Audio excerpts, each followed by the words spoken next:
Here's a quick follow-up to the video that I did on the Falcon Menace 4-14x44mm FFP scope, and I have some good news. I talked with Nick at Falcon Optics, and there were a couple of points in the video that I wasn't quite sure about, or I thought were maybe some negatives, and he was able to clear some of these things up.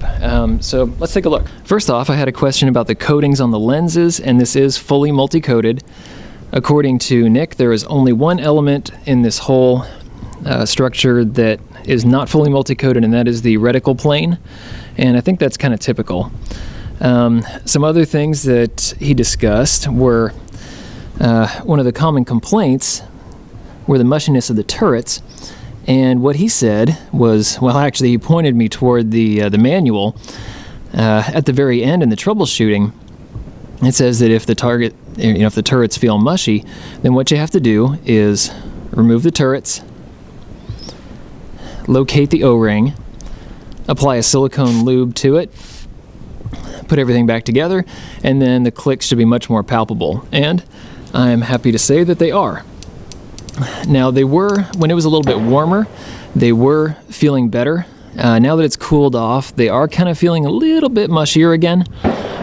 It's not too bad. It's definitely a lot better than it was. So I might have to go and put just a little bit more lube on these things to get them running better. The 10-year warranty was my final question mark, and apparently this is something that's mandated in Britain. You can't go any longer than 10 years for some reason, so they're kind of limited on that.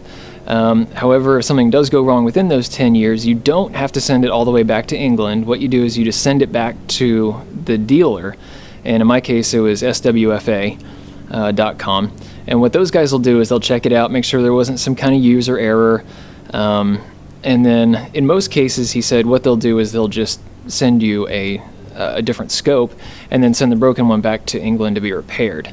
Oh, which reminds me, there is one more thing. I had mentioned in my video that I thought the final assembly of the scope had been done in England. It's not. It is done in China. So you have Japanese lenses, Chinese erectors and all that, and then the final assembly is done in China, and then it's just sent to the UK for testing. And Nick assured me that if final assembly had been done in the UK, that it would be much more expensive than it is. So with all that in mind, I think that this is becoming a better bargain. I think that for an FFP scope, I really think you should take a good look at this. I think it's just a fantastic bargain.